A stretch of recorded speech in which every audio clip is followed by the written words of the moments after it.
Thank you, Mayor. My name is Eric Haas. I'm at 163 South Sewalls Point Road, Stuart, Florida. I would like to, first off, take a part of my 3 minutes to thank you all for your due diligence in working with this village. This is very nice to see you in. I am from Miami, and I've seen some very dysfunction, and I have also seen where people can work together. So I appreciate that, and it's also nice to be in a smaller town, which we now have made official. We have moved up here full-time, moved our homeowners exemption up here, so thank you very much. One thing I would like to say is I do appreciate what you all are facing with the financing of road work. It is difficult.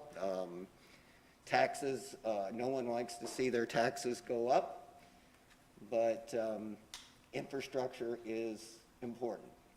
And I do know I was on your meeting blast, and it's difficult to figure out where finances come from.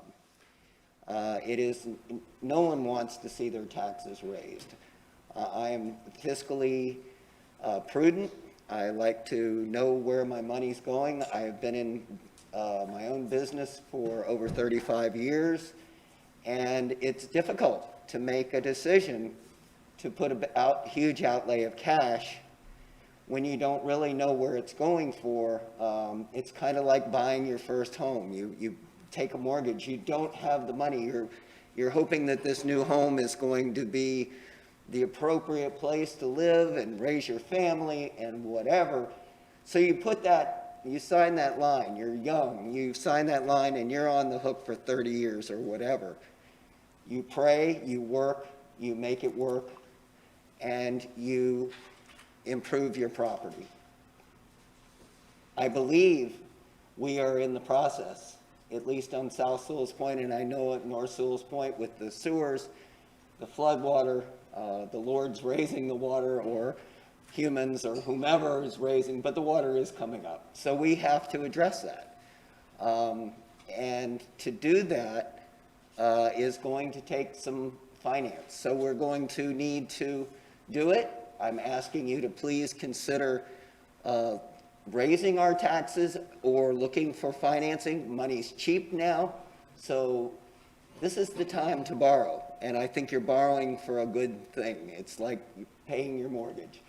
So thank you. I appreciate it, and y'all have a good evening. Thank you. Thank you. Thank you very much.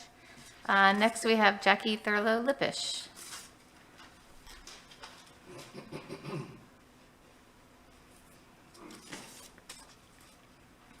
Thank you, Joe.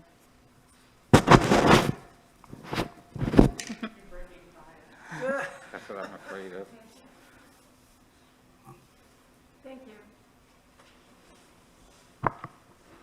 Hello, Honorable Mayor and Commissioners. I'm Jackie Thurlow-Lippisch, and I live at 18 Riverview Drive and used to serve on this board. Very dear to my heart, what you're doing.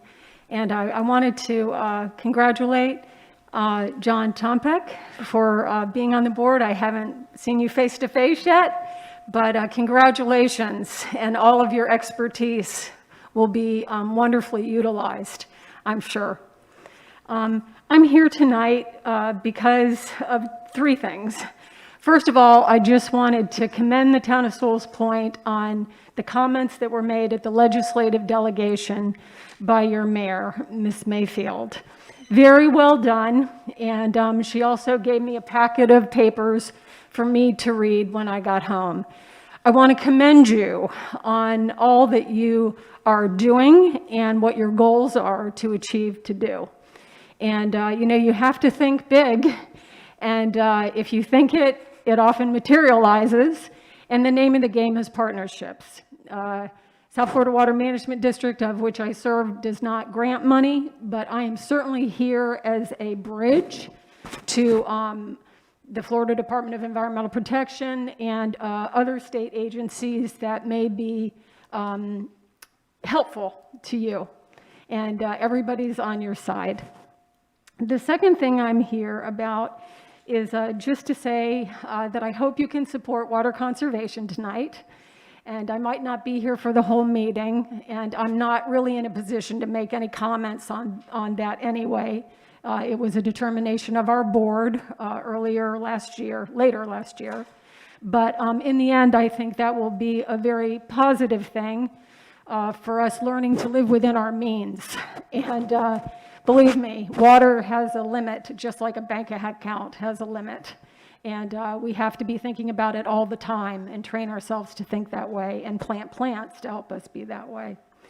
And the third thing that I wanted to bring up as a citizen, and I'm sure you're doing everything by the book, but it breaks my heart when I come over the bridge and I see some of the lots on the bluff that have just scraped every living plant off the bluff. And I thought that there were some things in our comprehensive plan that disallowed such a thing because that's considered uplands. That's uplands habitat. So I don't understand why people are allowed to scrape every last plant off the earth and have it sitting there. Anyway, it looks gorgeous in here, and good luck. I'm here if you need me. Thank you. Thank you very much. Next up, we have Louis Larson.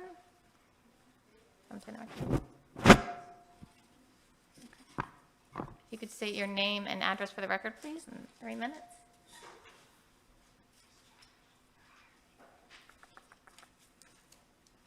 Evening, everybody. My name is Louis Larson. I live at 3 Melody Lane, and that property is adjacent to these commercial buildings that abut Townhall.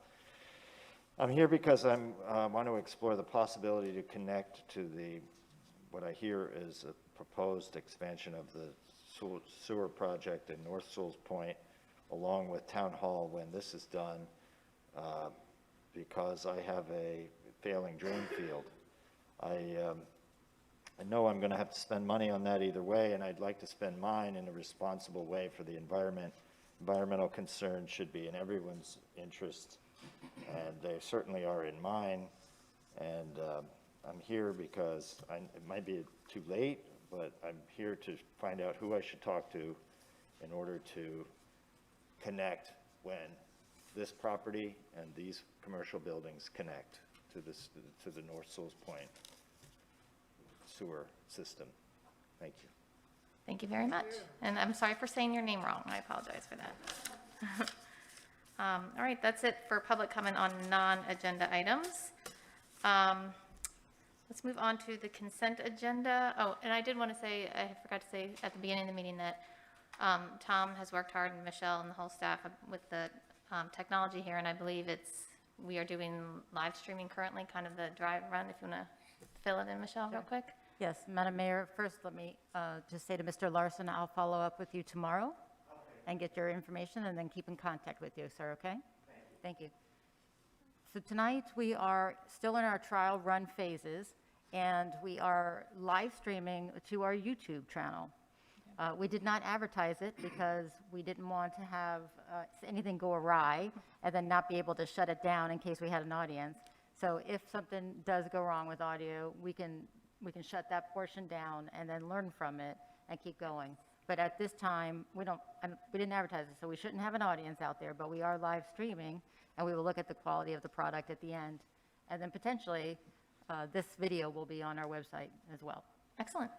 Thank you, Town Manager. All right, so we will move on to consent agenda, and before I ask for approval, I want to pull out item F to address separately after approval. Can I get a motion for the approval? No, you want to, Item F, the commission meeting calendar. Second.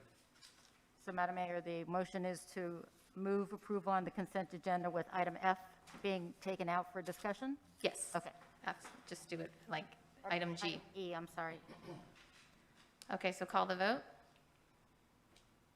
please. Yes. Yes. Yes. Yes. Okay, consent agenda item F. If you guys will turn to that, please. It's the meeting calendar for 2021. And since we are already at I'm going ahead of myself, we're at January 26th. The fact that January 9th was the incorrect date, we will move approval beyond that, since that's the incorrect date. And then I am looking at Tuesday, March 9th meeting, and I am proposing a change to Saturday, March 6th in an effort to recreate what we were attempting to do at the beginning of January. I wanted to run that by you guys. Do we think we'll be able to have that kind of a meeting? March isn't that far away. We Correct, couldn't have it in January, so. correct. We really think we're going to be ready to, I agree, we want to have Yes. that meeting. I'm just not sure March is maybe too soon. Right, we're trying, in an effort to be flexible, but also it was after the holidays, and there was that new variant. Apparently variants are coming around all the time these days. So, I mean, we could approve the calendar with that particular meeting to be determined. Well, we can leave it there, and Okay. if we need to change it, we'll just change it. Okay, that sounds good. So I'm looking for the meeting calendar with March 9th changed to Saturday, March 6th. If there's any other discussion? I'll move approval of the updated calendar in exchanging March 9th to March 6th. Second. Any discussion? All right, can we call the vote, please? Yes. Yes. Yes. Yes. I mean. Yes. All right, thank you. All right, let's move along. There are no proclamations and presentations, nor resolutions. So we are moving on to item number 6, which is ordinance first reading. And the first one is the town seal. Glenn, did you want to, there's no public comment. Glenn, did you want to read the ordinance? Sure. Ordinance number 427 is an ordinance of the Town Commission of the Town of Sewalls Point, Florida, adopting Chapter 2 Administration, Article 1 in general, Section 2-3 Official Town Seal. Uses to provide for the adoption and protection of the official town seal and provide for its uses and provide for severability, the repeal of laws in conflict, codification, and an effective date. Thank you, Glenn. I'm going to open up the public hearing. I'm looking at my agenda. Does that mean the discussion? Okay. You know, open a public hearing, see if anybody from the public wants Okay, to speak. all right, thank you. I did the public comment ahead of time. I did not get any public comments, so I'm going to close that. And now discussion amongst commissioners. Commissioner Campo. I approved this early on, and I know this is maybe late. First of all, I want to honor former Mayor Jackie Thurlow and the Pelican, which was kind of a memory of Bird Island that she worked so hard to keep safe. I like our town seal, and I think that this is a good action. I've had a little bit of an issue, and I think I should speak up about the clarity of what we're working with, especially the leaves. I think it's just think it's unclear. Now, I don't think that would get in the way of what we're trying to do, but to me, the dark leaves and the light leaves, I know this sounds petty, but to me, it just seems not vivid. So I checked with some folks that are in the, I guess, typeset business, and there's specific wording for calibrating the visualization of color text. So I don't know if that's something that we could do after the fact, but to me, the dark parts of the leaves are, I don't know, are those dead leaves? Are those leaves looking upside down? Three-dimensional, I don't know. Pardon? It's a satin leaf. Okay. Yeah. So I don't know that any of that gets in the way of what we're trying to do in protecting the town seal, but when we get to the actual, Glenn, do you want to address that? He was raising his hand. Yeah, two different things. Behind you on the screen, or in front of you on the screen, the seal is different than the logo, which is on the wall. So the leaves and the pelican are not the seal, they're the logo. So they're two different, I know, I get confused with this all the time. Oh, okay. I've been doing this a long time. So this, what you're being asked to approve tonight is the actual seal that the clerk would put on. Okay, I'm sorry, But we have had a previous meeting where we talked about the logo, so if you want to kind of re-engage and give us some direction to maybe look at the logo in the future, that's just different than the seal. Okay, Yeah, good, okay. good. We- Glad I wasn't the first Yes. one to ever get confused on that. Yes, sir, we submitted for registration, the application for the seal itself, but we would be able to send in a refinement. For So we the, could do that, for the seal or the logo? for the logo, logo. For the logo. to So that's the to answer your concerns, if you'd like to So, do that. so this seal that we're seeing needs to be registered. It just looks like a, That gets stamped onto the documents. right, but that seal, the black and white that we're looking at the screen, needs to be specifically registered? It's a legal thing. So this seal, I don't know if you ever have corporations and you get that little Sure, squeezy like thing, a that's the notary. seal. So Yeah. that's what this is. okay. The picture with the pelican is the logo. And I do think a month or two ago, you had an agenda item dealing with the logo. So if you want to bring the logo issue back, that's a separate issue than the Okay. seal.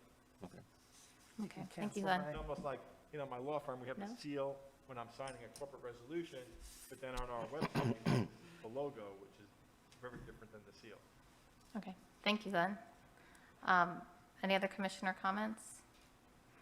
I did get a last-minute public comment from Jackie Thurlow about the seal, and since we're not near the end of it, at the end of it, we will accept public comment.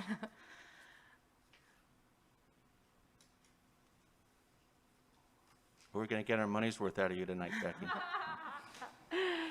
I'm Jackie Thurlow Lippish, 18 Riverview Drive in Sewalls Point. I recognize that the seal and the logo may be confused right now, and I'd be confused about it too. But I just wanted to state for the record, since it came up, as Chief Tina mentioned, and it's something for consideration. And of course, you want to update, just like you updated this room, and I respect that if that's what you choose to do. But those leaves in that logo, so to speak, that is a satin leaf. And a satin leaf is a plant, a tree, that only grows in a few places. In Martin County, it grows here in Sewalls Point, and it also grows in Rocky Point. It grows in areas that are high hammocks. All of the high part of Sewalls Point, West Sewalls Point, was a hammock. My mom has pictures in her history books that just blow your mind, like a jungle, like a forest. And this very special plant, it has like copper on the bottom, and it has a very shiny green leaf on the top. And it's beautiful, and it's special. And I have a couple in my yard. A lot of times people cut them down because they don't know what they are. So I think this is a typical situation of education, but also we do outgrow things. You know, this was the Satin Leaf Club. The Satin Leaf Club is the name of the Native Plant Society for Sewalls Point, and I think parts of Martin County. If I were sitting up there, I would not remove that from the logo. But, you know, I'm not sitting up there anymore, and sometimes you do want to update. So next time I'm in here, I'll bring you the leaf to see it. There's one on Kiplinger's property that you can see.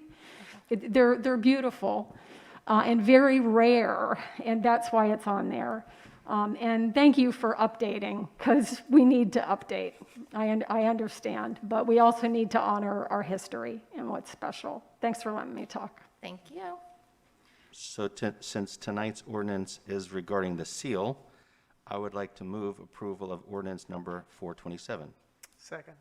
Thank you for the education, as always.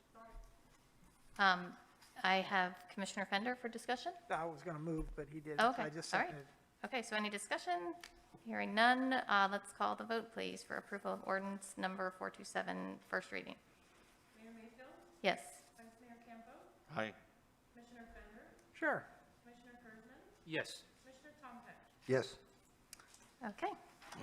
And now on to ordinance number 430, alcohol beverage distance between establishments. Glenn, would you please read the ordinance title into the record? Yes, ordinance number 430 is an ordinance of the Town Commission of the Town of Sewalls Point, Florida, repealing Chapter 6, alcoholic beverages, Section 6-3, distance between establishments, prime severability, the repeal of conflicting ordinances, codification, and an effective date. All right, thank you. I'm going to open it up to public hearing, and there is none, and I will close public hearing. And any discussion amongst the commissioners? All right, seeing none, can I get a motion? So moved. Second. All right, Town Clerk, will you please call the vote to approve ordinance number 430, alcohol beverage distance between establishments? Vice Mayor Campo, Yes. Commissioner Fender, Yes. Commissioner Kurzman, Yes.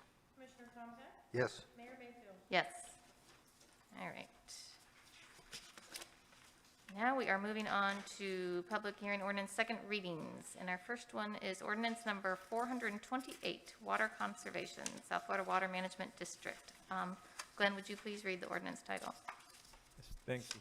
Ordinance number 428 is an ordinance of the Town Commission of the Town of Sewalls Point, Florida, repealing Chapter 22, Environment, Article 4, Water Conservation, Division 3, Irrigation Restrictions, and adopting an updated Division 3 irrigation restriction, providing for local implementation of the mandatory year-round landscape irrigation conservation measures rule of the South Florida Water Management District, 40E-24 FAC, providing for definitions, applicability of the ordinance, a landscape irrigation schedule, exceptions to the schedule, rain sensor requirement, and variances, providing for enforcement of the ordinance, penalties for violation of the ordinance, and providing for severability, the repeal of conflicting ordinances, codification, and an effective date. All right, thank you very much. I'm going to open it up to public hearing, and we do have a public comment. Mark Teplitz, your name and address for the record, please, and you will have 3 minutes.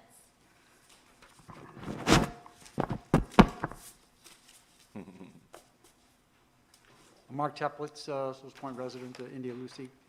I'm in favor of this law. It's fine. It's a long time. We've had this basically on the books through the South Florida Water Management District for years. The problem is there's absolutely no enforcement. This is, in one sense, almost stupid to pass because I've never seen this enforced. I go for a walk at night, 10, 11, 12 o'clock at night with my dog, and I see sprinklers on every house every single night consecutively. Nobody follows these rules. If you're going to pass a rule, you've got to enforce it, or it's totally meaningless. I see people who are basically every single night. I know in my neighborhood I see probably 25 to 30, 40% of the houses who are watering every single night. They don't pay attention to this, and they go on for long hours. So if you're going to pass this law, which I support, enforce it. Do something about it. Don't just pass this on the books and say, oh, we got this law. If you mean it, do something about it. Thank you. Thank you. Seeing no more public comment hearing, I will close it. And now, is there any discussion amongst commissioners? And yes, there is. I didn't look to see who. James. Okay. Commissioner Campo, please. So I'd like to ask the town manager what her plan is to educate the community about this, because currently it's not the law, so that's why we're not enforcing it. But now the district has imposed upon us an unfunded mandate and asked us to spend our resources to enforce this. So I think we're going to really have to spend a lot of time in educating people. So I'd like to know what the town manager has in mind, since this is now a whole new set of circumstances. Madam Mayor? Yes. Commission. First of all, Mark, as a former mayor, is what I've learned. He and I have a couple of conversations. He calls me and lets me know that this is going on, and he's correct that enforcement is difficult. As I spoke with the commission in the past, on this particular item, I believe we need to do public education first. And I don't think it's going to be a quick turnaround. So we're talking about 30, 40 years of learned behaviors to water their lawn more than twice a week. And so I think we're looking at least 6 months And if we're a year in and we're having a hard time with getting compliance without being punitive, honestly, I might be in front of you saying that it's very difficult and we might need to adjust. But as far as short-term, the chief and I have discussed it, and we're going to do public education first via social media, also via emails, door hangers if necessary, if it's a, what I would call a repeat offender, if they're taking a long time to learn. And then not really being punitive until we're at least 6 months in. And just to follow up, what I don't like about a lot of ordinances, because our police officers enforce them, is neighbors who have spats with one another, and they're just waiting for the next time that they can tattletale. And so that's an issue that I'm concerned about. But I appreciate the background. I know the position that we're in. I understand this is a wise use of stewardship. So I do think it's worth the conversations that we've had about it. And I just hope that we don't have this turn into what so many other situations have, where one neighbor is using it as a weapon, So thank you very much. Thank you. Commissioner Kurzman? Yeah, James touched on a couple of points I was going to make, but the other thing is South Florida Water Management. They are one of our key organizations when it comes for us to get grants. And it's important that we do follow through with this, because they've given us grants and they'll continue to give us grants. If we don't pass this, I don't see grant money coming through if we don't do something. I feel we'd be hurting ourselves. And that's really the way we are compensated, is through grants that they've given us in the past and what they'll give us in the future. And with the issues that we have right now, we're trying to keep the river clean. We're trying to get the flooding to disappear, not disappear, but, cut it back anyhow. And this is a good start over here, is showing that we're willing to work with them. And by doing this, it's definitely a good gesture. And I think when it comes on the border, like we need some money, maybe they'll say, okay, we'll give them what they need. And I think it would help in that sense. And that's why I think it's important that we do pass this. Okay, thank you. Any other discussion? Commissioner Fender? I'll make a motion for approval of second reading of ordinance 428. I'll second it. Town clerk, can we call the vote for approval of ordinance number 428? Commissioner Fender? Yes. Commissioner Kurzman? Yes. Commissioner Tomheck? Yes. Mayor Mayfield? Yes. Vice Mayor Campo? Okay. All right, moving on to ordinance number 429, water shortage plan, South Florida Water Management District. Glenn, if you could please read the ordinance title. Yes, Ms. Mayor. Ordinance number 429 is an ordinance of the Town Commission of the Town of Sewalls Point, Florida, amending Chapter 22, Environment, Article 4, Water Conservation, Division 1, generally to address town declarations of water restrictions, providing for the repeal of Chapter 22, Environment, Article 4, Water Conservation, Division 2, Water Shortage Plan, and adopting an updated water shortage plan, providing for the intent and purpose, definitions, and applicability, providing for the declaration of water shortage or water shortage emergency and variances, providing for enforcement and penalties, providing for severability, the repeal of all conflicting ordinances, codification, and an effective date. Okay, thank you. I will open it up to public comment, and I do not see any, do not have any, and so I will close public comment. Is there any discussion amongst the commissioners? I'd like to make a motion to pass this ordinance, 429. I'll second. All right, thank you. Town clerk, could you please call the vote for approval of second reading ordinance number 429? Commissioner Kurzman? Yes. Commissioner Tomheck? Yes. Mayor Mayfield? Yes. Vice Mayor Campo? Yes. Commissioner Fender? Yes. All right. Nice work. Okay. On to old business. There is nothing there. On to new business. We are down to Code Enforcement Board members. The additions I mentioned at the last meeting, Mayor myself, Mark Cocarulo as an alternate, Commissioner Tompeck, Ted Dillard, regular member, Vice Mayor Campo, Gloretta Hall, alternate, and Commissioner Fender, Philip Goodman, regular member. Commissioner Campo? I just wanted to make sure that Loretta Hall was my alternate, so I'm sorry. Thank you. Okay. Okay. Can I get any other discussion? And I clarified, even though it's not listed here, that Mr. Goodman is my primary and Okay. Ms. Zamora is alternate as listed. Yes, Mr. Goodman is right here Okay. on the updated screen. Okay. Yes, sir. Oh, there, thank you. All right, can I get a motion to approve those members to the Code Enforcement Board? So move? Second? Thank you. All right, can we call the vote? Commissioner Tomcat? Yes? Mayor Mayfield? Yes. Vice Mayor Campo?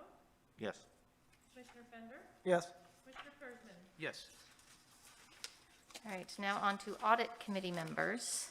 And they are myself, Nicholas Ferraro, and Michelle Praxitis. Any discussion amongst the commissioners? If there is none, can I get a motion to approve the Audit Committee members? I'll make a motion to approve it. I have a question, actually. What did I do? Can I get a second and then we'll discuss? Second. Okay, thank you. Discussion, Commissioner Fender? Just a question. Is this a committee that's been in place forever? Because it's just new to me, I guess. No, I believe that we are, I'm going to answer since I'm on the committee. It's required when it's up for renewal, and I'm not sure it was done in the past, but since the audit services are up for renewal, it is, Town Manager Michelle, is it in the charter or the? No, Madam Mayor? Yes. And our CFO basically is over here as well. And our Okay. legal department made us aware that for us to go out to bid for a proper contract for the auditor servicing, we needed to also put together a committee that does a selection. Staff does not do the selection on this particular piece. And so your commission appointed you as the head of this committee. You accepted it since you have the accounting background. And the appointed members of this committee will be charged to come up with the language for the RFP, to go out and find vendors that would be appropriate for our next auditing services. And your counselors will be your legal department and your certified financial government official. Yes. Got it. Thank you. All right, thank you. Commissioner Campo? I just want to disclose that Nicholas Ferraro is a client of mine and was my campaign treasurer. Okay. Should I vote or? Yeah, I don't see any financial benefit to you to being on this. Okay. on this committee. Thank you. All right. Disclose, right? All right. All right, go ahead. Always a good thing Good to do. job. Can we call the vote? Clerk, please? Mayor Mayfield? Yes. Vice Mayor Campo? Yes. Commissioner Fender? Yes. Commissioner Kurzman? Yes. Commissioner Tomcat? Yes. All right, moving along. We are on to item C, bridge and bulkhead repairs. And Town Manager, I will let you introduce and talk about that. Actually, we'll refer to Mr. Capra. Okay.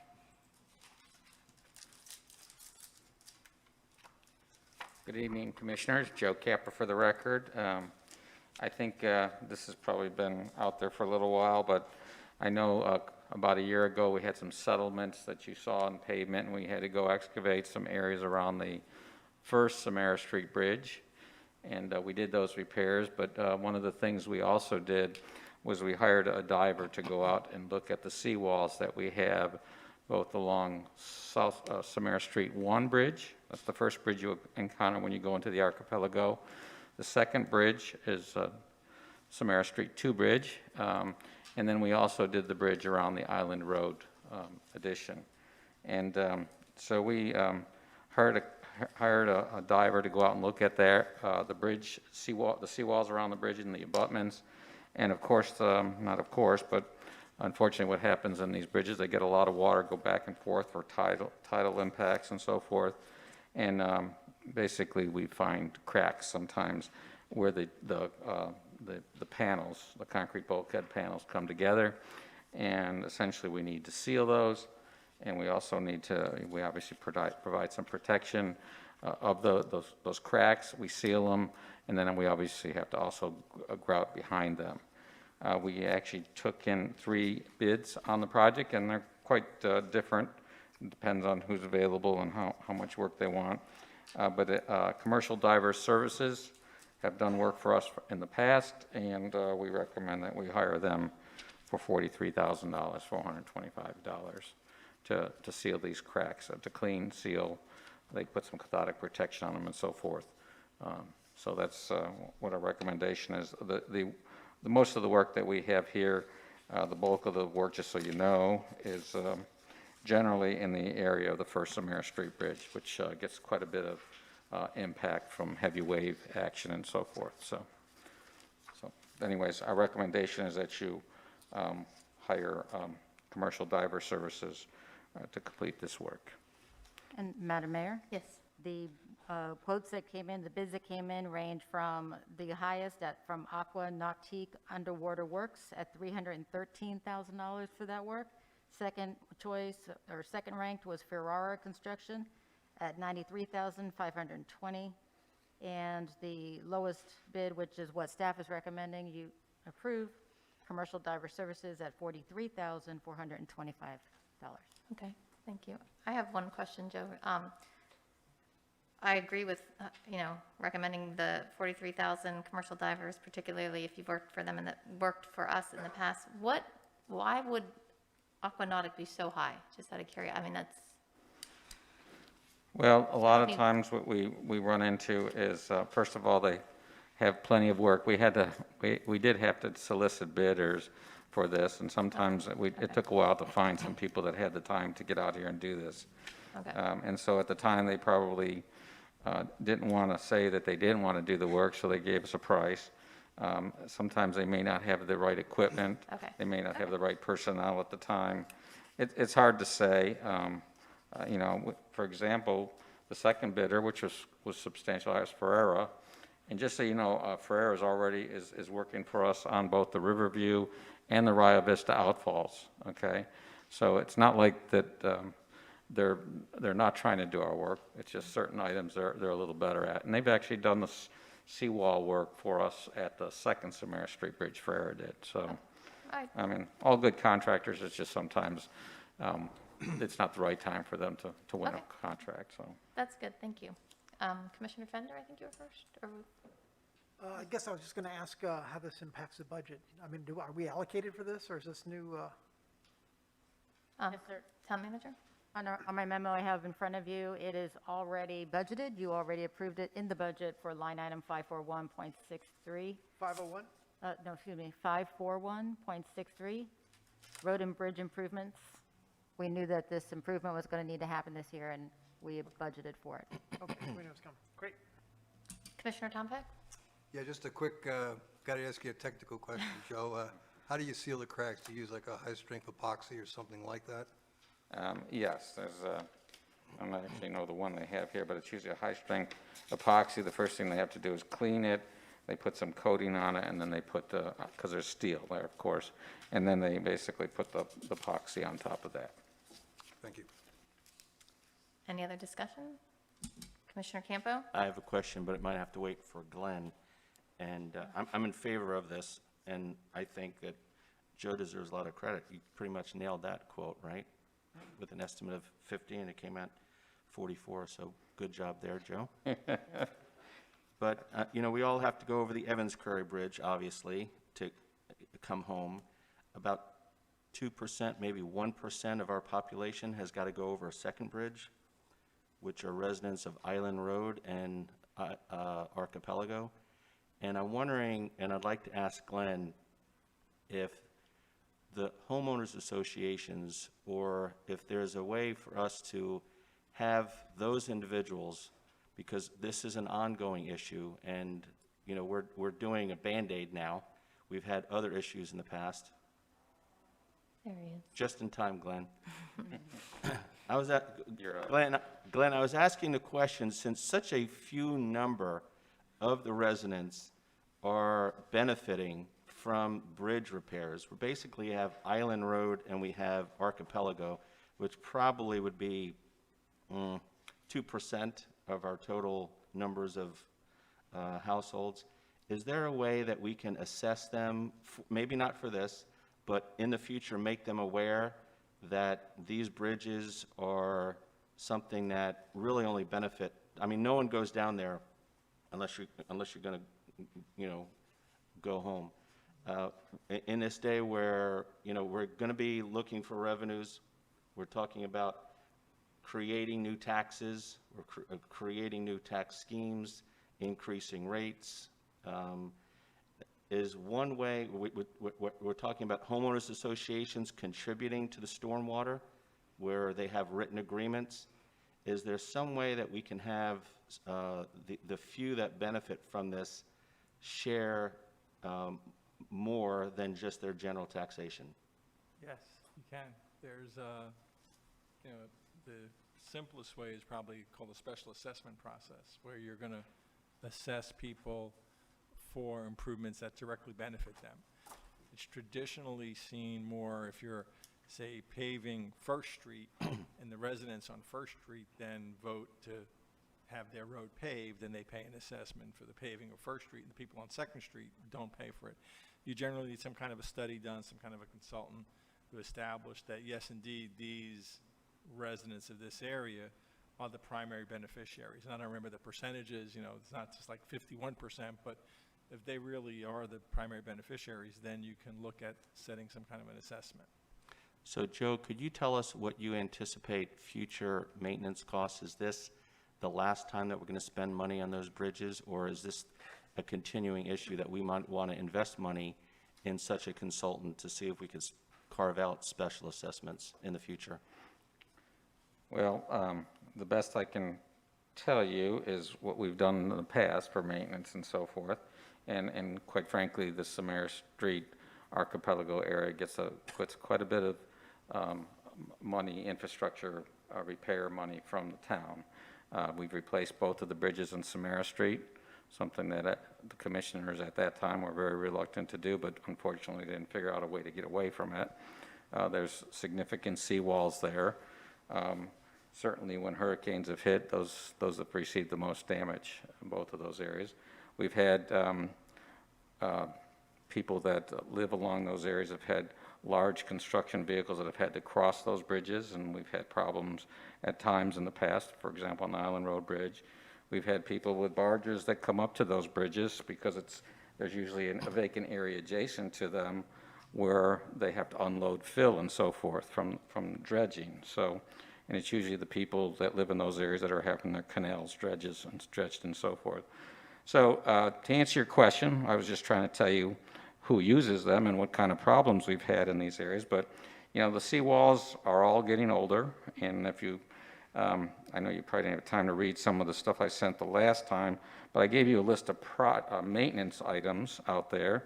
And they accumulate to about $600,000 a year in just maintenance that the town could encounter. I tried to be a little conservative so that you put enough money aside for it. 600,000? 600,000. And just to tell you, the items in there that are relative to seawalls and bridge, we recommend at least $25,000 to $50,000 in those two items, seawalls and bridge maintenance, a year that's in that fund, okay?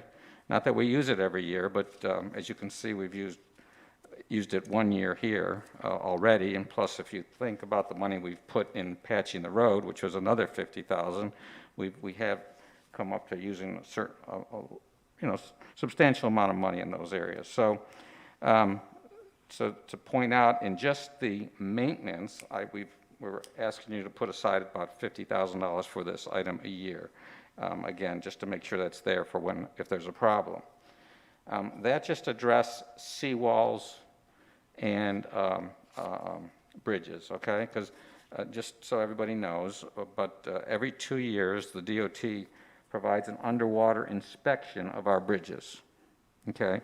And they give us bridges and also the seawall around it. And they tell us what's wrong. They tell us if they're spalling the concrete. They tell us if our signs have blown down and fallen down. So they already tell us what's going on. And of course, they tell us what we need to do to fix them. And so we do get them every year. And when we're doing other maintenance around the roads, we tend to do some work on those items, of course, too. So again, we have 3 bridges. What I just explained to you was the maintenance items. So now going to go to the back of the table that we provided, just so everybody recognizes. In that chart, I talk about capital improvements that we will have to encounter over time, the length of time that some of these bridges will be in service and may need to be repaired. So this is not an annual item. This is just money that you should plan on putting aside for different items. And for example, we show, in specifically this area around Samara Street, those seawalls have not been replaced for a while. We put in there over the next 20 years that you can probably expect that you're going to spend possibly in the next 5 years up to $1 million on those seawalls, because they've been there for a while, they haven't been replaced. We can do a certain amount of crack repair on these things, but over time they do deteriorate, and there's concrete piles there and there's steel piles there, okay?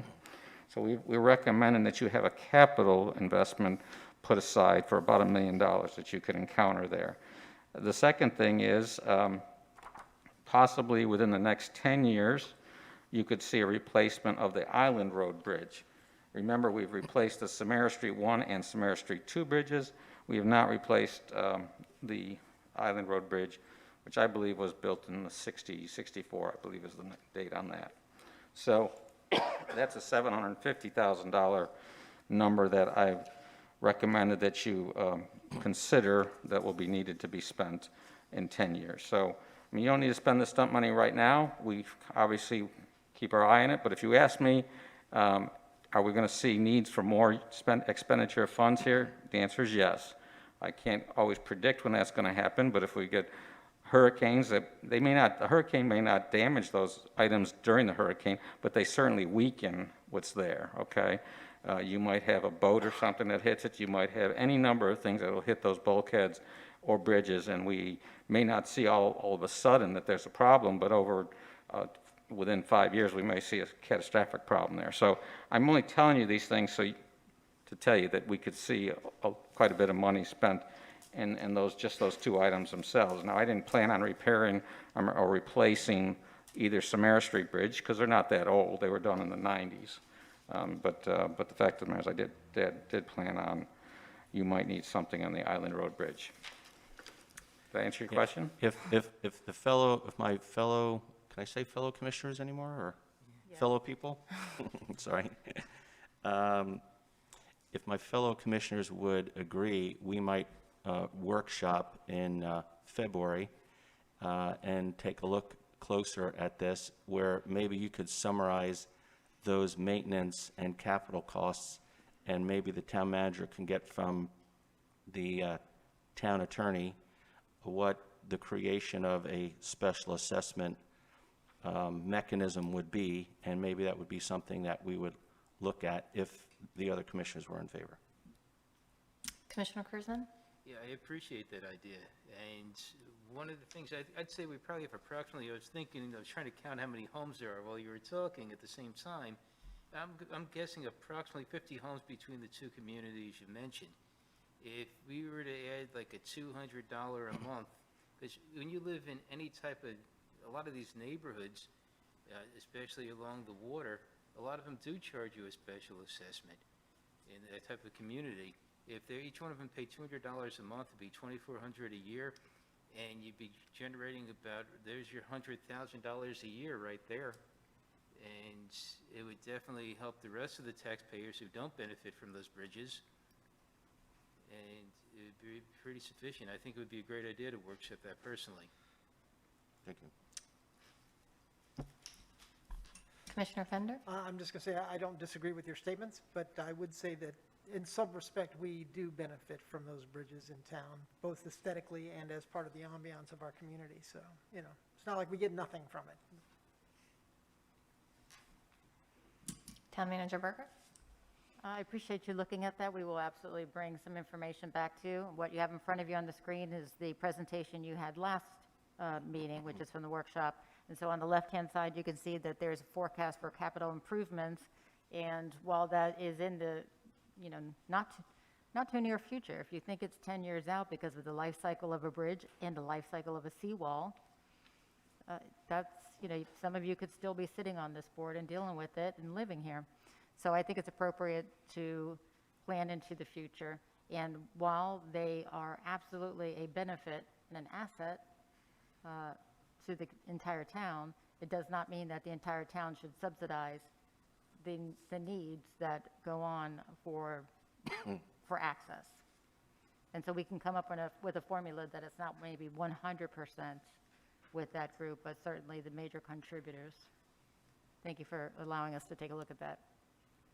And you want it for both maintenance, yearly maintenance, which is on the right-hand side, because you see, you've been spending on average $30,000 a year for these bridges and seawalls. As you remember, last year, we had one of them give out too. Okay. And so we'll do both, if that's okay with you, bridges. Yes. I'm sorry, maintenance and CIP.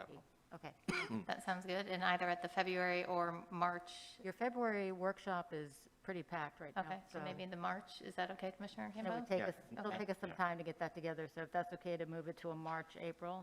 Okay, It definitely will be on for a budget discussion, definitely for our budget discussion. But ideally, we should have a spring retreat type of thing that gives you preliminary information before you go to budget this year. okay, Okay? that sounds good. Thank you. All right, any other discussion about that from the commissioners? I think we are looking for, I did get a public comment about bridges from Jackie. I think we'll go ahead and vote and then do it at the end. Okay, so can I get I think we're looking for a recommendation of approval to select the lowest bidder. I'll move we approve the bid from Commercial Diver Services for $43,425. I'll second. Town clerk, can we call the vote, please? Vice Mayor Campbell, Yes. Commissioner Fender, Yes. Commissioner Kurzman, Yes.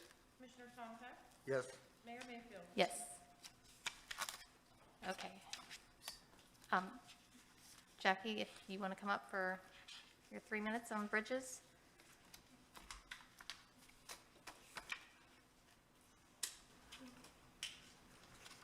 Hello, I'm Jackie Thurlow Lippish. I'm sorry I'm up here again, but I might as well talk if I'm here. This came up when I was on the commission between 2008 and I think it was 2016. And it was earlier on, and we decided against it. And it was just because the people that live in those communities are some of our largest taxpayers, and you're benefiting a lot from, like if you live in a small house here, you benefit from the people who have really fancy houses on the water, and that's part of the whole deal with Sewalls Point. And I mean, you guys are under a major money crunch, so I can totally understand where you're coming from.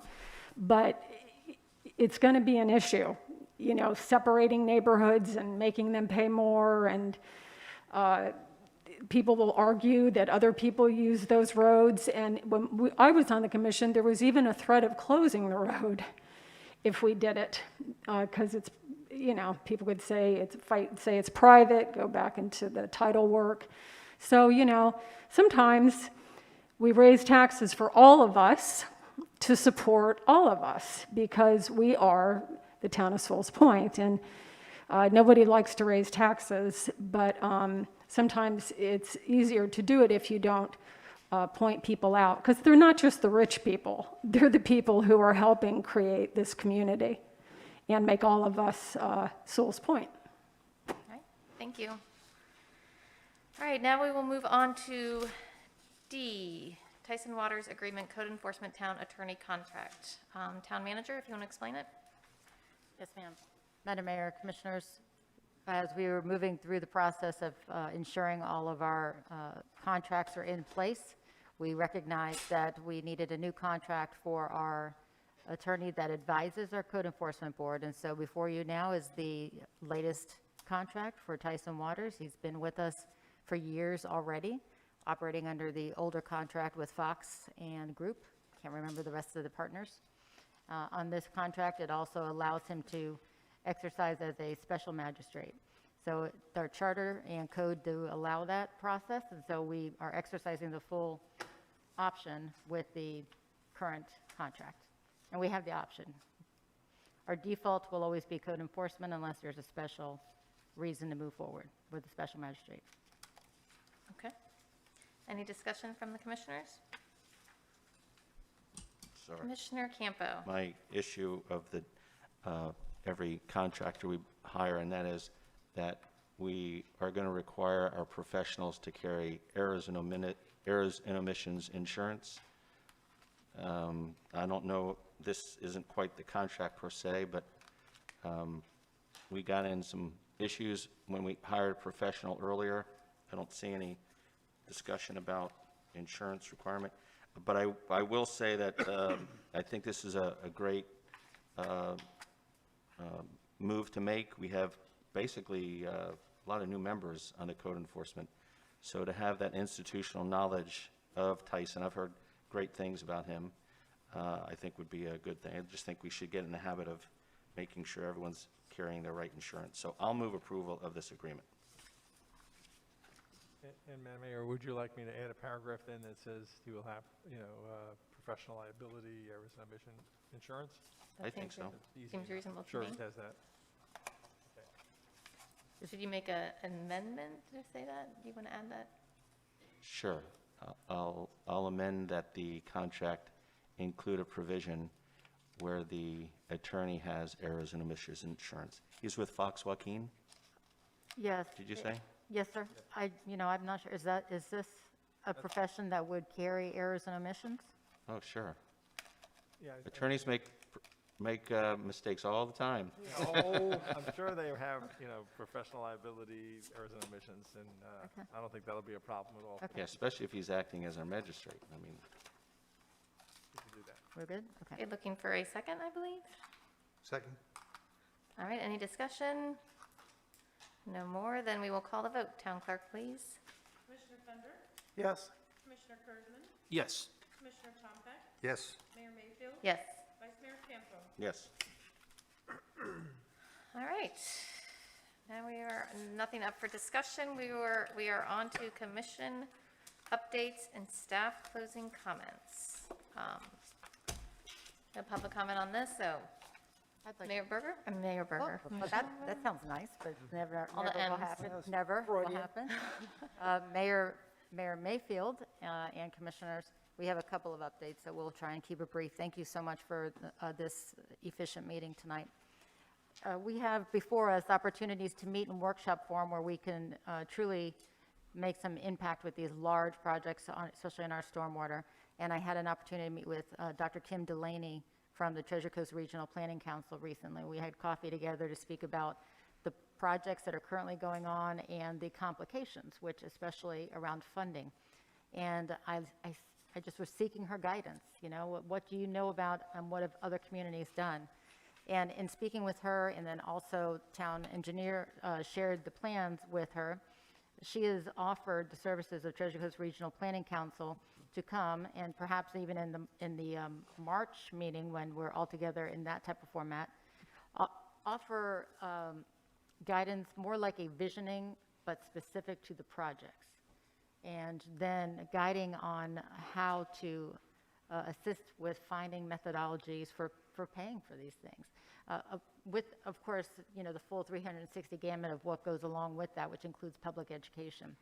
I also reached out to our grants manager, Amy Adams, to say, is this something that we could potentially get reimbursed for funding or use it as a match for public funding? And she assured me that this does fall underneath many of the options that we're currently looking at and in the future too. So from a expectation of how much it's going to cost, Dr. Delaney is looking that up for us at this time, but it may be around a $10,000 mark. And I believe that that is well worth the investment, especially if it's going to give us true guidance and partnerships at the state level around funding. And we'll be able to use it as a match or potentially even get it back. Is there a desire from this commission for me to move forward with getting that quote from Treasure Coast Regional Planning Council? I was on the Treasure Coast Regional Planning Council. I'm currently an alternate. They've changed their design from being a kind of a regional government agency to being an outsourcer, let's say, or an outsourcee for small municipalities. I think this would be directly in line with their, the wheelhouse, and I think we need to do more of this. We need to be able to get consultants, rather than just saying, hey, we need to do something, hey, we need to do something, hey, we need to do something. I think it would be a good exercise, especially if it was based upon the number crunching part of it.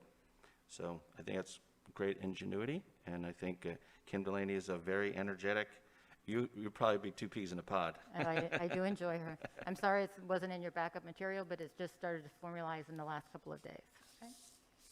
Any other comments about that? Consensus on concerns? Any concerns? No? I don't have any comments about that, but while we're on this topic, Are we going on to the stormwater one here? would you like to? Sure. If, town manager, do you have any, if you're done with that? No, ma'am, I have an update from the town engineer on something. It will be an update to an update that you'll receive in February as well. That's not this, correct? The stormwater conversations? Correct. This, Okay, why don't we do that, and then we'll get to the stormwater. okay. Did you want to give the, Joe?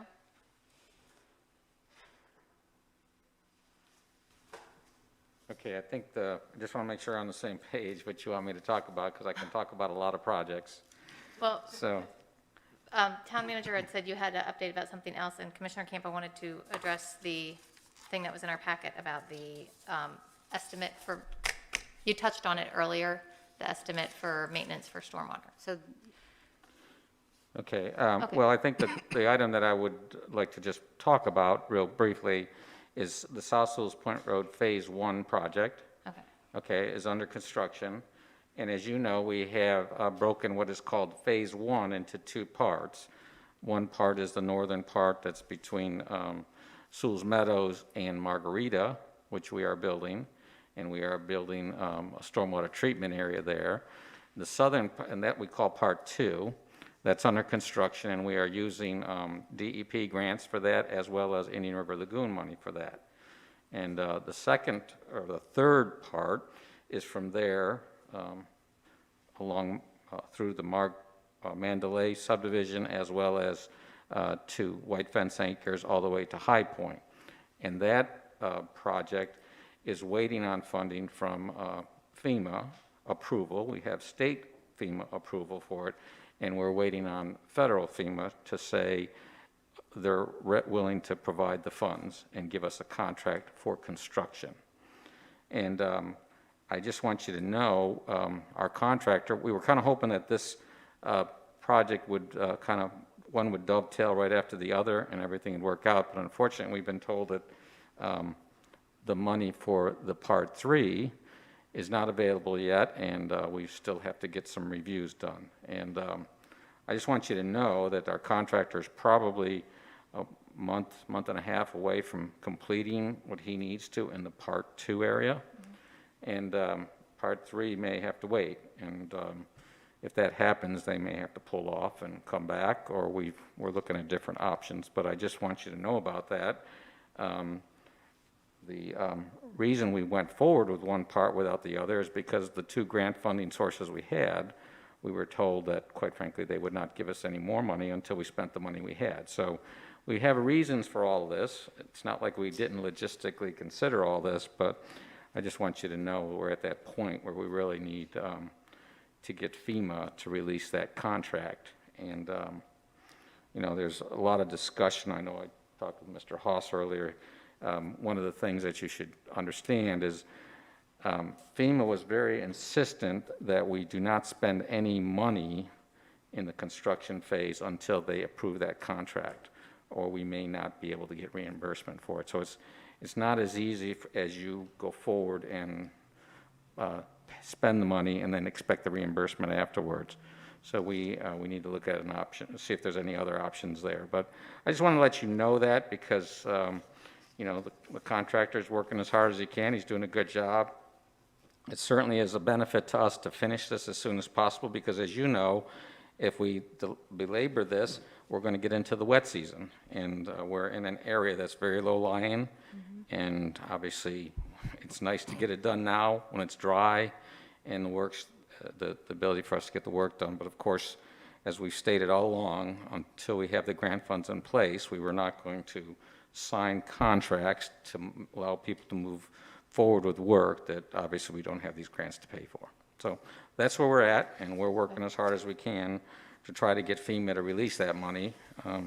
Sometimes, and Commissioner Campos helped us a little bit, talking to the senator, and we can use all the help we can get, to see if we can get FEMA off center on this issue. Okay, thank you, Joe. Did you want to, or Michelle, do you want to introduce this, and then James will ask you the question, the stormwater thing, or James, you want to? I think he wanted to speak Okay. about this. Well, Oh, just a few things. The FEMA approval versus releasing the money, I know I might be splitting hairs, but a letter of approval from FEMA, would that do any good, knowing that the money is forthcoming? Because there's hurdles, there's dates. If we knew that the final, I think it was January 31st, was the last deadline for them to approve my information from Scott's office. But I don't know, and maybe Cheryl knows, when you get that, how long does that normally take for the money to come? Because this is not going to be a comfortable conversation to have with our residents who are enduring all this, to have them pull off and then come back in the future. And that's the second part. If we get to that point, we better have a really good communications plan, because, you know, people are going to, you know, all these Monday morning quarterbacks, or why didn't they just do it all at one time? Well, you know, it sounds easy, but there's a gazillion folks. So what technically, specifically do you need? And if it's not the funds, if it's like a letter of approval, funds are forthcoming? Yes, what we need is a letter from FEMA, and FEMA Federal sends a letter to FDEM, which is Florida FEMA, and says the money that you've asked us for this project is approved. That's essentially what it has to say, is that this money is approved. And, you know, after that, usually the contracts come pretty quick, I will say that. I will tell you, the contractor is offered to move forward and charge you a small interest rate to keep it going and not charge you right away. Again, that doesn't help us pass this issue with FEMA. Right. But, you know, so we have different ways of bridging this area. You could go out and, you know, use your reserves or whatever. You know, those are things you can do. But to answer your question, all I need is a letter from FEMA saying they're going to agree to pay those dollar amounts. Okay. Obligation, good word. Commissioner Kurzman, did you want to ask about this? Yes. Joe, my only concern is if we stop now and we do hit the rainy season, the people that live on Sewalls Point Road, will we be able to pump the water for them?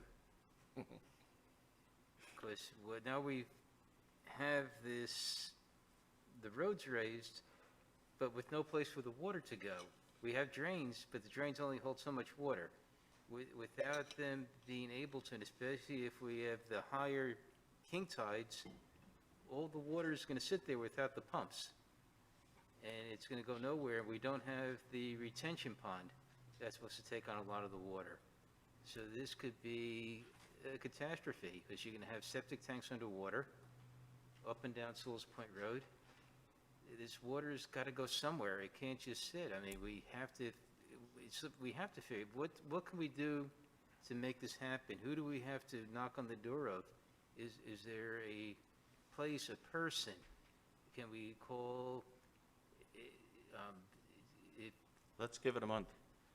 I'm afraid of way too much longer. I'm getting nervous. Yeah. Okay, so just to address your flooding concern, which is not an invalid concern. So just so you know, we will have an area that the road will be raised. In that area, we will have underground storage built, which has been being built.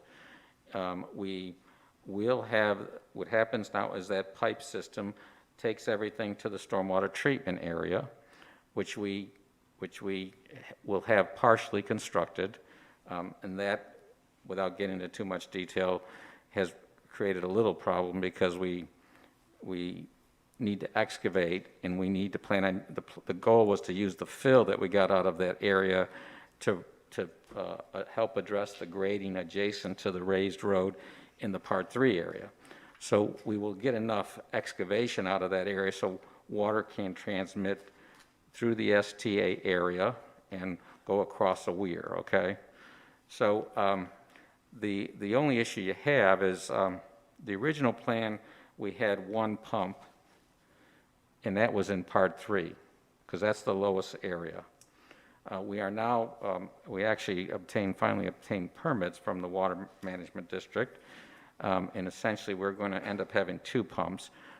So we may put another pump by the stormwater treatment area, and then we'll have 2 pumps. So to answer your question, we could put that pump system in, which we have to get the contractor to do. So anyways, I just want you to know there's ways around what we're talking about. I'm not going to tell you it doesn't cost money, but certainly we don't want to spend 1.7. It's about a 1.5, $1.7 million issue here, folks. That's what we're talking about. So I don't think we want to spend that kind of money without getting some direction from the governors, the senator, maybe Congressman Mass' office, somebody that can talk to FEMA and see if they can release this log jam we have. And the item that Commissioner Campo was pointing out is in the review process, they have to look at a historical tribal study. Well, we've had that done since not the past November, but the prior November, and they've had it, but they did not transmit it back and forth properly, I guess, or some reason. But that apparently, the tribal community has ability to review that before FEMA will do anything. And we've been told that apparently that may be released or a decision made on it at the end of this month, which is this week, or the middle of next month. So that's what we're waiting on too. Okay, thank you, Jim. Madam Mayor, Commissioners, this was supposed to be a brief update just to give you a heads up. During that February workshop, we should have a little bit more information to be able to give you some better context to it. But the last email we received from our project manager was if there is an end of the month clearing at the end of this month, then potentially a payout in April, which does create a gap where we would have to remobilize. And so what we want to do is do everything we can to allow somebody to take that letter that says the money is obligated and allow us to keep working. Without that letter, it is a risk for me to sign that paperwork for them to continue and give them a notice to proceed. And I'm not willing to do that. I don't want to do it and risk us having to pay the balance of that contract without any assistance from FEMA, $1.7 million. So, but we'll give you more information as that time goes by. And thank you to Commissioner Kurzman also, who has reached out to Congressman Mass' office. If any of you else have relationships and you want to just, ring somebody, we can give you the project number if you like. But I think at this point, we are in a sit and wait mode and for at least the next 2 weeks. Thank you all. Okay. On this next item, I'm sorry. Go. Did you? Oh, yeah. I was going to say, James, I haven't heard back from Congressman Mass' office. I know you have some strong relationships in that office. If there's any way you could call, I mean, that'd Sure. be really appreciated. I know you've got their cell phone numbers. Well, I'm going to call the tribal council and tell them about the legend of the satin leaf. I think that will push us over the top. All right, that sounds good. Town manager, did you want to start up the? Real quick. Yep. This is just for you to review when you have downtime. This was an exercise in math. Last week, you had the update from Joe on the maintenance and the capital, what it would take for us to do proper maintenance on all of our assets. And so what I did is I asked Cheryl to put it into play if hypothetically we put it into this year's budget, and this is just a hypothetical financial exercise, where would we end up? And as you can see, it would give us a deficit of $514,000. And as you know, 1 mil typically comes out to about $680,000 for us. So this is about 75, 3/4 of a mil that we would need in order to net neutral for this year.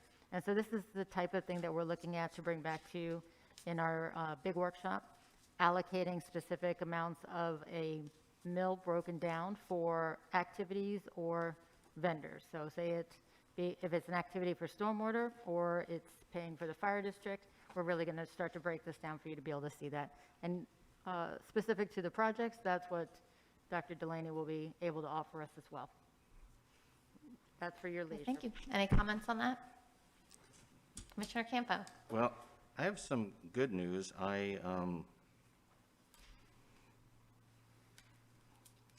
spoken to the tax collector, Ruth, and as of the 20th of January, our total, we were concerned when the whole COVID hit, how it might affect our collections with property taxes.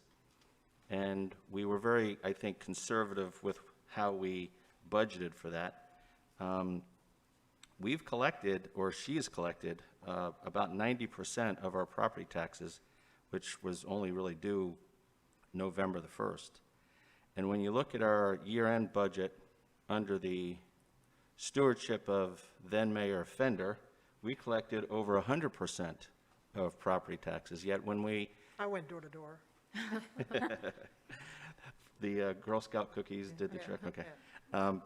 So I think we might be able to be in a position to do a budget amendment which accounted for 100% of the collections. We're above where we were last year. Last year we collected 101%. We're already ahead of last year. When we did our budget, we only allotted for, I think, 95%. So if we were to take 5% of $2 million, that's an extra $100,000. We could do a budget amendment changing the collection rate to line up with what we're seeing is happening. They normally get about 60% of their money in November. They got 71% just in November. That would free up $100,000 that we could devote toward the stormwater management. And you don't find, I think it's the conservative nature of the town manager to not want to, overstate our income. But now that I think we've cleared that hurdle, it would give us a little bit more breathing room to know that we've got $100,000 of income that's coming in so that we can make that budget amendment and start making some of those improvements now. We've got the people down at Riverview that were saying it's going to take years and years and years. And, I know we're looking for 500,000, but 100,000 ain't bad either. And so I think now that we're clearing the most critical point, I mean, it's our biggest income. It's two-thirds of our income. And I think we might be in a position to do that. So I don't know what you all think about that, but I think it's good news no matter how we look at it. Madam Mayor? Yes. I believe that is good news. I also would ask you to take a look at the P&L, and we're running over 200% on our building revenues as well, so very active out in the community. However, again, my conservative nature makes me worry about changing it at this time, but I think that when we go to speak again on this, and probably by March, that might be more appropriate time. I would just be concerned about doing it within the next 30 days. Typically, by March, we have the majority of the income come in from the ad valorem. From the what? From the ad valorem taxes. We have like the grand majority in by then. And so when we take a look at it, then I would feel more comfortable. Yeah, We can ask Cheryl if she wants to do an amendment at this time, but I think, What's the lag time between when Ruth collects and when we pay? Do you know, Cheryl? A few, 2 weeks. 2 weeks. It's quick, the turnaround is quick. Right, okay. So, to answer your question, yes, the ad valorem taxes are coming in, and I don't see any reason why we wouldn't collect 100%. On the offset, my concern is the interest income that we may not be getting, that we've budgeted $45,000 in interest income, and as we all know, interest rates are very low now, which is great for some and not so great when we're trying to earn interest. If it's the budget amendment, then we could do that, and then we have the cash flow discussion as well. Okay, because okay. We're out here. Joe's got all that stuff happening over there. Well, with Joe giving us all the expenses, I just thought we'd yeah, Yeah. celebrate Valentine's Day a little early and have a Yes. little gift, so. that's a good idea. I mean, we really were, this was unprecedented. If I had $1 for every time someone used the word unprecedented the past year, but we were looking for some severe cutbacks, and, you know, I don't think that that's come to fruition. And I think the sales tax are rapidly making up for the lost ground, too. Can I say because we have a great governor who didn't shut down? Just throw that in there, okay? All right, any other staff comments? No, sir. Yeah. Comment? Yes, Glenn? Nothing Oh, to do sorry. with this, just update on a recent case that came out about the Sunshine Law. Okay, On the agenda, there's the consent agenda and the regular agenda and then non-agenda items. And so, for example, on our agenda, we have, if you want to speak on a non-agenda item, you have to put in your comment card before the meeting begins. There were some folks down in Palm Beach County that sued the county down there because they believe they should have 3 minutes to speak on each consent agenda item. And so, for example, the court referred to an agenda that had 28 consent agenda items and did the math times 3 minutes times these two people, and you were looking at hours and hours of these two people just dominating. So the good news is the court ruled in favor of the county and said that 3 minutes for all consent agenda items is fine. So, and I know you've also had some conversations about, on your agenda, do you want to have comment cards turned in either at the beginning of the meeting or at least before each agenda item? Because there is still that, you know, concept and law out there that people have a right to speak on each agenda item, but you can certainly limit it so that folks aren't bringing up cards during the middle of the presentation. So Okay. that's just the update on some good law news for cities for a change. See, Thank we're you, going to Glenn. end on a positive note all over, right, Glenn? All right, any commissioner comments? I have one, but Commissioner Tom Peck. Yeah, just a quick item. A few minutes ago, you had the chart up on the capital projects that showed wastewater collection systems, septic to sewer conversion as priority 1 and priority 5. And what I was wondering is, do we have any kind of a detailed plan in one place that we can read and make sure we understand what's in it? I mean, we've talked about this in a lot of different pieces over the last couple of years, and I think, I'm sorry. And it'd be nice if we had at least that one kind of a draft plan that had all the details in it, you know, including all the costs, all the technical options. I'd like to really understand if we have any complete non-starters in there. In other words, is the money just too much, or we can't finance it, or there's no way to find a place to put a vacuum system lift station in South Sewalls Point that isn't going to make everybody crazy. And I thought maybe we might want to talk about that during that Saturday, but we'd have to have some information prior to that to make that effective. Okay. And I'm wondering if that's something that Joe has put together or can put together, or Seems- update, something like that. Seems reasonable. Joe, did you want to? Yeah, I can put something together just as a short response. I know, just so you know, the septic to sewer cost numbers, I did work with the county to give me the numbers that you see up there. And the first item on there is obviously, and I've always tried to, in our discussion on septic to sewer, make it be that the town is not in the water and sewer business. We facilitate it for our residents, but Martin County Utilities is our provider. So I just want you to know, unfortunately, a self-starter on this one is we've gone through the periods of time where we discussed gravities, and then we went to vacuum, and we've talked about grinders and all that good stuff. I will go and explain all this in a memo to you all. The 2 million is a number that they gave me for the number of vacuum systems that they are currently planning at the county, and quite frankly, that number also includes CEI, which is an item that's not needed until we get to construction phase. But the fact of the matter is, I'll go through it and get you some background. I just want to make sure, I'm only going to do the background on what we have on this chart. Is that okay? I mean, unless you want me to go back to the long history of the No, I think that's fine. I just, I really I feel a lot more comfortable to discuss this if I had some, you know, breakdown of the 2 million and the breakdown of the 12 million. And I think it'd be nice if we had some information on the options, whether, how much we think we'd have to finance, how much we think we could get grants for, and what agencies we go after the grants from. There are a ton of grants out there.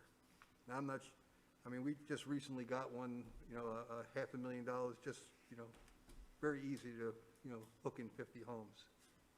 We got a $3.5 million grant for lining sewer pipes, because we have some old pipes. But there's a lot of grant money out there, and boy, just figuring out how to chase it down and where it comes from is almost a full-time job. Right. Okay, I'll put some stuff together. I'll get with Amy also, and we'll get you something to think about and so forth. Now I understand what you're looking for. Okay, that sounds good. Thanks, Joe. It seems like a good topic for one of our workshops. Put it on the list. Any other, Commissioner Fender? Just two quick things.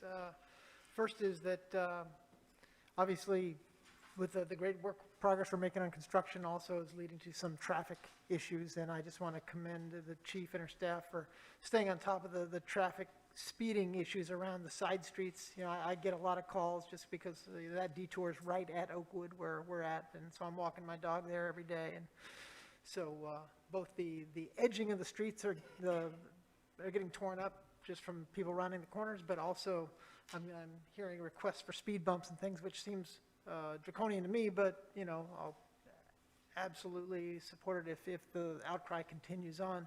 But regardless, I just want to say thanks for the periodic stops and the things you guys are doing to drive the traffic down a little bit if you can, or keep a tamper on the speed on the side streets. And I have been monitoring the YouTube stream during the meeting, and it's crystal clear, and it's really good. Yay. It's obviously one direction, but still, it's a huge improvement from a technology perspective from what I've been experiencing for the many years I've been coming to this meeting. Yeah. Yes, that guy. What do you mean by one direct, I know what one direction is. Well, we can't. They can't ask questions back. through Oh, YouTube, yes, right? yes, Whereas a Zoom meeting you Correct, might correct. have some I thought interaction. you- But regardless, different angle. this is awesome. And the new improvements in the technology in this room, amazing. So great job. Yay, thank you. Any other commissioner comments? If not, I have a brief one. As you guys know, last week was the legislative delegation meeting, which I attended with town manager and Joe, and Amy Adams was there, and my first time. It was a great, efficient event, and public speaking, my favorite. I figure the more I do it, the better I'll get at it. So, but I believe that town manager sent you guys the speech. If not, I believe it's in here also, actually just one. And I'm handing out to you guys the packets. I think they were given to the representatives also. Like I said, I think it went well. I wrote them the three representatives, a handwritten thank you note, sent that off, and we'll see if anything comes of it. If not, we'll keep trying. Well done. So that's about it. Yes, town manager? Oh, yes, yes. Oh, to the county? Yes. Thank you for the reminder. Can I ask you one question Yes. about this process? I assume maybe Amy, our grant person, is also involved in this communication? Oh, yes. Yeah, okay. Yeah, she was there, and Joe, and Awesome. I think had a hand in developing it, so it was a joint effort, and I Awesome. Great to hear. think it went well. And yes, I also sent a email to Commissioner Smith, the county commission, just reaching out, start the conversations about addressing the flooding on North Sewalls Point Road, since that road also suffers from the same problems South Sewalls Point does, and South Sewalls Point is getting a lot of attention, so I want to make sure we focus on the whole town, and we'll see what comes of that. Nice. And that's about it.